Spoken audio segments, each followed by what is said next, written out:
What is up, YouTube, and welcome to episode 60 of the Chaos Daily. We're back in the workshop today. I want to start off by saying thank you to everyone that watched the video twice, that liked, that went and subscribed on other people's channels for me. That was amazing. Will it help?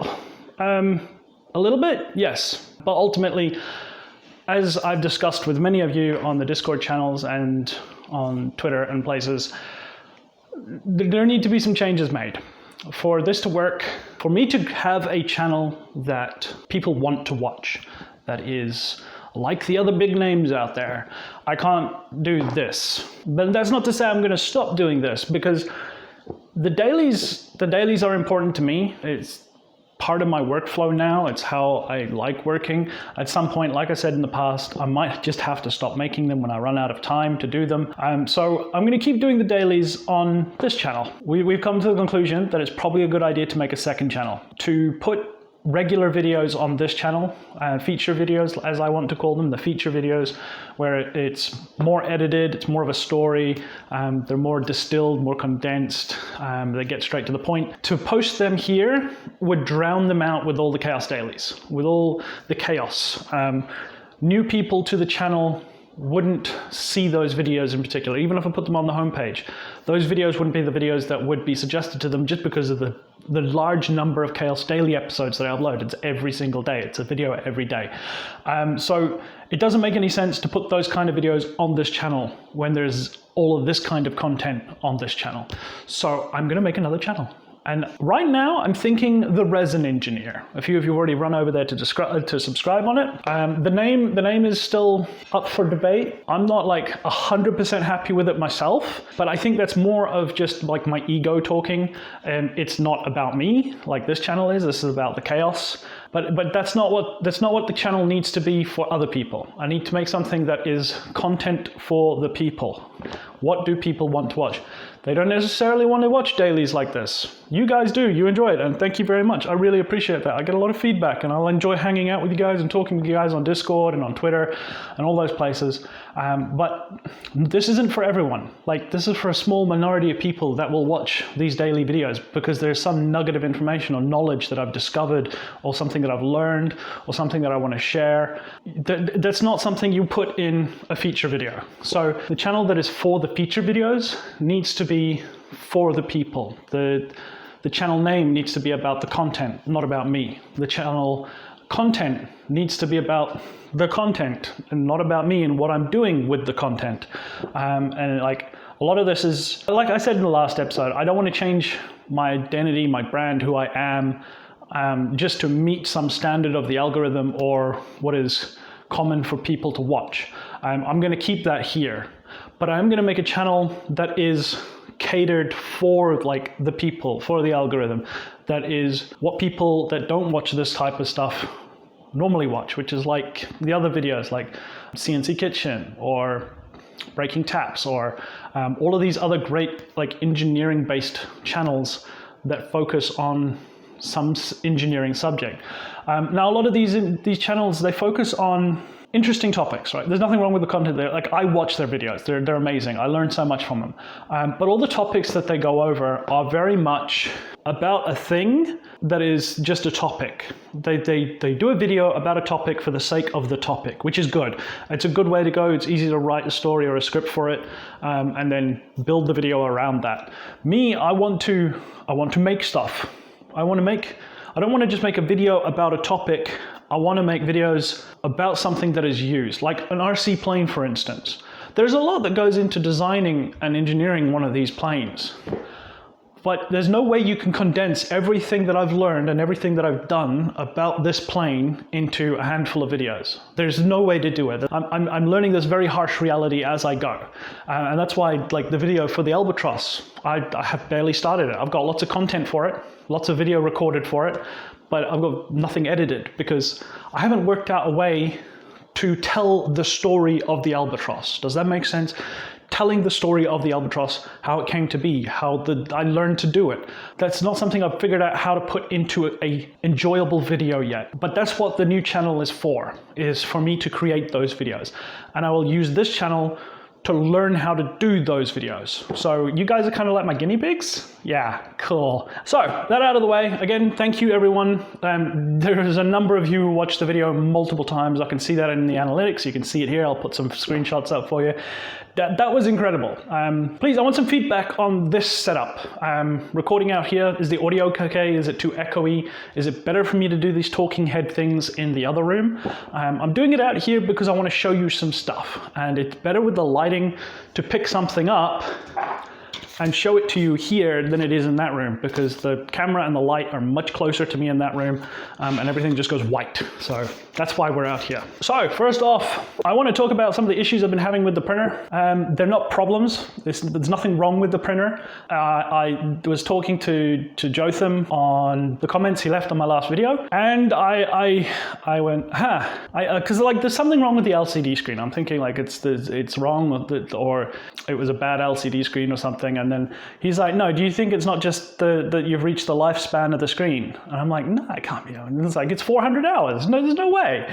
And then I sat down and did the math. And if you say I've been printing, say, let's be generous, 14 to 18 hours a day, and it's been 29 days since I got the printer, started printing, that's well over 300 hours. Yeah. So I think I am. I think I am at the lifespan of the LCD screen. So I'm going to have a chat with the guys at Peopoly and Siraya and see if I can get another one. Because I don't really have the $120 to get another one right now.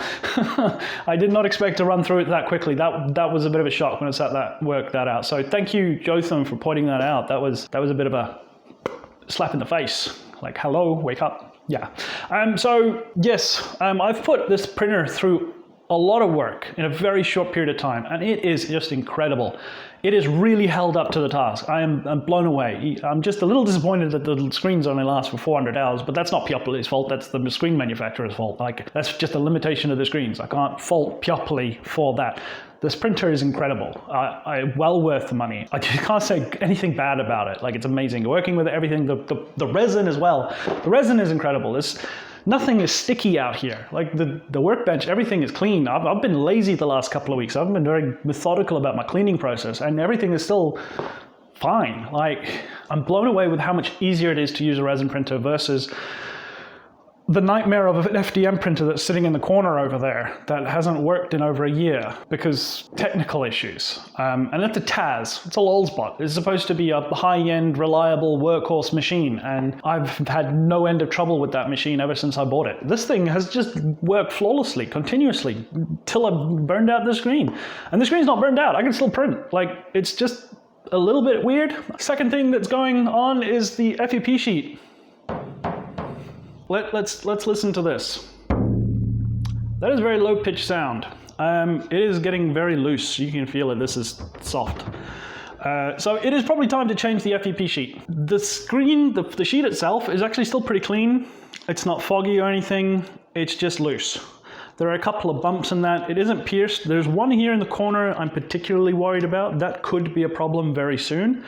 So I'm thinking it is time to change the FEP sheet. I have another FEP sheet. It came with the printer. So that will be a topic of a video coming up soon. I want to get one more print off this FEP sheet. Hopefully it'll do one more print. I'm hoping to get at least the plane done with this. So maybe a couple more prints. Fingers crossed. Yeah, so that's what's going on with the printer and the resin and that. I'm still waiting to hear back from Siraya about what is going on, but like Jotham mentioned and I've worked out, it's probably just the screen's, at its limit. Siraya, if you're watching, because I know you guys love watching my videos, I think it might be the screen it's dying. So yeah, a new one would be nice. Let's have a talk about that. You may have noticed this. This was the test print I did for the camera for my phone. It works perfectly, perfect fit, lines up nicely. So I know that the dimensions for this are excellent. It really sticks on there really hard. Those magnets are excellent. So I can now go ahead and design either something that attaches to this, so I don't have to print this again, or I will redesign this with the bracket and everything and the hinge all in one go and try and get that printed. Try, being the operative word. But yeah, that turned out great. In the UV chamber at the moment, and it's time to turn them around, are the second sections of wing. Again almost perfect. Like, Only this one had some minor holes and tearing on this bottom edge here. So Siraya Tech thinks that maybe I might my lift speed might be a bit too fast, but the fact that it's fine everywhere else, I'm not having any issues on anything else, it's just a couple of them. So I think that's more to do with the LCD screen, to be honest, not curing properly or stuff getting in the way. There could be a number of reasons. I will probably turn down the lift speed just a little bit, but I'm going to look at that Vroom software because that apparently might help with I think it does like a lift acceleration where it starts off slow and then speeds up and then comes down and then slows down. So if it's adding an acceleration curve to the lift parameter, that would be very good. That would solve this problem, I think. So I will have a look at that next and get into that. But these turned out beautiful, so I'm just going to cure them up now and they will be ready to go on the plane. I'm super happy with that, super excited. We're getting so close to getting this plane in the air, so close. I just hope the LCD screen lasts for the last few prints and we can go test fly it. I've already been playing with all the electronics and everything on the inside. Still waiting for some servo cables to come to run through the wings for the wing servos, but that's coming soon. So yeah, again, thank you everyone for yesterday's help and all your just feedback, your advice, and your thoughts. That's what I really want from you guys, is just honest feedback from what I'm doing and how I can improve. Yes, I notice a lot of stuff myself that I'm not happy with. Like many of the things that you've all pointed out, there are things that I've looked at myself and gone, I'm not happy with this, I don't like this isn't working. But I'm having the issue of going, yes, I can see the problem, but I haven't worked out the solution. So what I really, really want is more ideas, more feedback on like, do you want to try this? Do you think this will work? And we can discuss and talk about like where to go forward. Like especially with the new channel, I got to work out all new, like the name, the logo, the stuff for the channel banner, what is the channel going to look like? What is the theme? All of that stuff. Like I've got no idea. It's blank page. So get in there. Like be part of it. Like I would love for you guys to be part of it. That'd be awesome. So yeah, again, thank you very much. Make sure you hit the like button, watch the video twice. I don't care if you're subscribed to this one or not, go subscribe to the other channel. I'll put a link in the description. And when we get to 100 subscribers on that channel, I can get a custom URL. I can't get a custom URL at the moment. So 100 subscribers, here we come, new channel, the Resin Engineer, look it up. So as always, I've been Chaos, and until next time, expect the unexpected, and I will see you guys later. And a special thank you to all my patrons that help support the channel. If you would also like to support the channel, there's a link in the description.